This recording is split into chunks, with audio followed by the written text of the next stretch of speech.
perfectly well. Good morning, Bobik, I said to him only today. Good morning, my precious. Oh, and then he just looked at me in such a special sort of way. You may say it's only a mother's imagination, but it isn't, I do assure you. No, he really is an extraordinary child. If that child were mine, I would cook him up in a frying pan and eat him. What a brutal-mannered person! Description in aid of the victims of the fire. You know, form a society or something for the purpose. Well, why not? It's an excellent idea. In any case, it's up to us to help the poor as best we can. But Bobik and Sophachka are fast asleep as if nothing had happened. There's such a crowd of people at the house. The place seems full of people whichever way you turn. There's a flu about in the town. So afraid the children might catch it. You can't see the fire from this room. It's quiet. Yes, I suppose my hair is all over the place. They say I've gotten stouter, but it's not true. I'm not a bit stouter. Oh, Masha's asleep. She's tired, poor girl. How dare you sit down in my presence? Get up! Get out of here! I can't understand why you keep that old woman in the house. Forgive me for saying it, but I don't understand how you can be quite useless here. Her right place is in the country. She's just a peasant woman. You're spoiling her.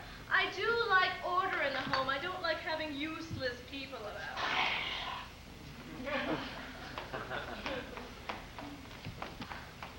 You're tired, my poor dear girl. Our headmistress is tired. You know, when my Sophachka grows up and goes to school, I'll be frightened of you. I'm not going to be a headmistress. You'll be asked to, Olechka. It's settled. I'll refuse. I couldn't do it. I wouldn't be strong enough. You spoke so harshly to Nanny just now. You must forgive me for saying so, but I just can't stand that sort of thing. It made me feel quite faint. Forgive me, Olia. Forgive me. I didn't mean to upset you. Please try to understand me, dear. It may be that we've been brought up in a peculiar way, but anyway, I just can't bear it.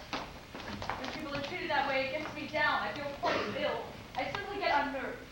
Forgive me, dear. Forgive me. Any cruel or tactless remark, even the slightest discourtesy, upsets me. It's quite true, I know, that I often say things which would be better left unsaid. But you must agree with me, dear, that she'd be better off in the country somewhere. She's been with us for 30 years. But she can't do any work now, can she? Either I don't understand you or you don't want to understand me. She can't work. She just sleeps or sits about. Well, let her sit about. What do you mean, let her sit about? Surely she is a servant. No. I don't understand you, Olia. I have a nurse for the children and a wet nurse, and we share a maid and a cook. Whatever do we need this old woman for? What for? I've aged 10 years tonight. We must sort things out, Olia. You're working at your school and I'm working at home. You're teaching and I'm running the house, and whenever I say anything about the servants, I know what I'm talking about.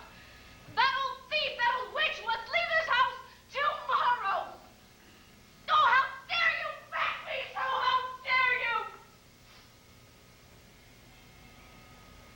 Really? If you don't move downstairs, we'll always be quarreling. This is quite dreadful. Where's Mom?